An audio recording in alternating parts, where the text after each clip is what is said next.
चाहे हमें लाइफ में किसी भी काम में परफेक्ट होना हो या हमें पैसे में अमीर होना हो, केवल एक ही मंत्र है, कंसिस्टेंसी।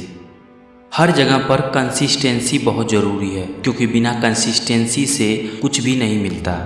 हम सब जानते हैं कि कोई भी सरकारी नौकरी करके या प्राइवेट नौकरी करके धनी नहीं बन सकते। हम उतना ही पैसे कमा पाएंगे जितनी कि हमारी ज़रूरतें पूरा हो सके। अगर हमारी नौकरी छूट जाए तो हम रास्ते पे आ जाएंगे। इसलिए आप काम ना भी करें तो आपका अपना पैसा कमा कर दे। इसके लिए आप जितना भी पैसे कमाएं उसका कुछ हिस्सा आपको ऐसी जगहों पर इन्वेस्ट करना चाहिए जहां से पैसा दिन पर दिन कंपाउंडिंग होता रहे। और लगातार ऐसा करने से आप कुछ समय बाद आप पैसे की टेंशन से फ्री हो सकते हैं और आपका पैसा आपको खुद कमा कर देगा, ना कि आपको कमाने की ज़रूरत होगी। और यह एक दिन में नहीं होगा, इसके लिए आपको कंसिस्टेंसी से पैसे इन्वेस्ट करना पड़ेगा। उदाहरण के लिए हम वॉरेन बफेट को लेते हैं। वॉरेन बफेट जब 10 साल के थे तभी से इन्वेस्टिंग की शुरुआत की थी और लगातार कंसिस्टेंसी से 40 साल तक पैसे इन्वेस्ट करते रहे। 50 साल उम्र के बाद आज उनकी नेटवर्थ $85 बिलियन हुई है।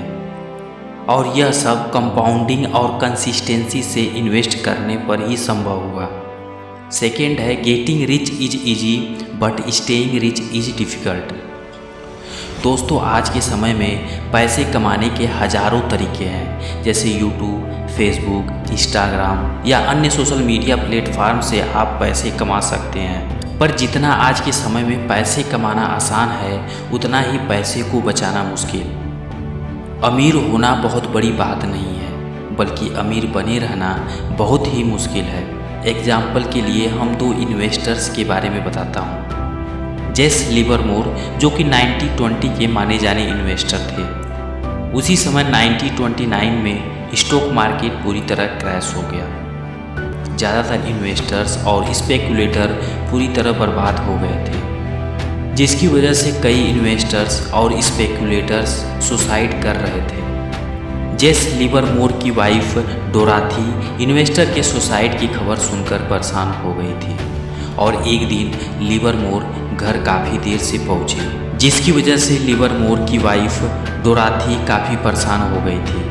लेकिन लिवरमोर को देखकर उन्हें सुकून मिला और लिवरमोर को अपनी परेशानी की वजह बताई। तब लिवरमोर ने बताया कि इस स्टॉक मार्केट क्रैश में हमें बहुत फ़ायदा पहुंचा है। और लिवरमोर एक ही दिन में कई $मिलियन के अमीर बन चुके थे और उन्होंने सबसे कहा कि अब हम हमेशा अमीर रहेंगे। इधर लिवरमोर रातों रात अमीर बन चुके थे, वहीं दूसरी ओर एक ऐसी फैमिली थी जो रातों रात पूरी तरह बर्बाद हो चुकी थी, और वह परिवार था अब्राहम जेरमेंस्की का। अब्राहम जेरमेंस्की एक रियल इस्टेट डेवलपर थे। 1929 के स्टॉक मार्केट क्रैश के दौरान जब ज़्यादातर इन्वेस्टर्स स्पेकुलेटर सुसाइड कर रहे थे, उसी दौरान जेरमेंस्की की वाइफ को टेंशन होने लगी और एक रात घर न पहुंचने पर उनकी वाइफ ने पुलिस में मिसिंग की रिपोर्ट लिखवाई और अगले ही दिन पता चला कि बाकी इन्वेस्टर्स की तरह जेरमेंस्की ने भी सुसाइड कर ली। सोचो, 1929 के स्टॉक मार्केट क्रैश ने एक को दुनिया का अमीर आदमी बना दिया था, वहीं दूसरी ओर एक की जान ले ली थी।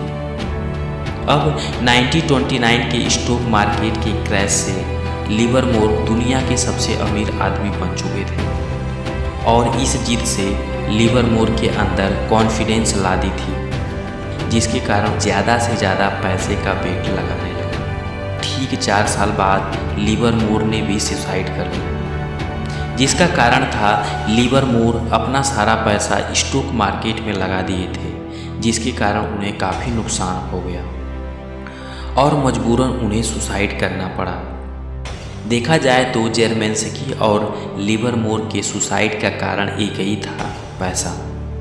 क्योंकि दोनों ने पैसे तो काफ़ी कमाए मगर खुद को और पैसे को नहीं बचा सके। इसलिए अपने पैसे को कहीं भी इन्वेस्ट करें तो सोच समझकर करें और पैसे को लेकर आपके अंदर डर भी होना बहुत ज़रूरी है। क्योंकि डर ही आपको बड़े लॉसेस से बचाता है।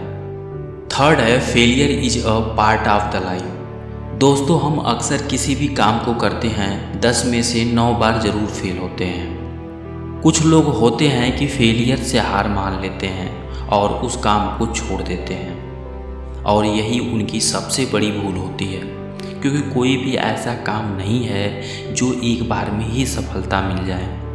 एक छोटा सा बच्चा जो चलने की कोशिश करता है वह सैकड़ों हजारों बार गिरता है, मगर वह हार नहीं मानता और अंत में वह चलना क्या दौड़ना भी सीख जाता है। इसी तरह चाहे हमें पैसे में महारत हासिल करनी हो या किसी काम में महारत हासिल करनी हो, कुछ फेलियर का तो सामना करना ही पड़ेगा, इसके बाद ही आपको सफलता मिलेगी।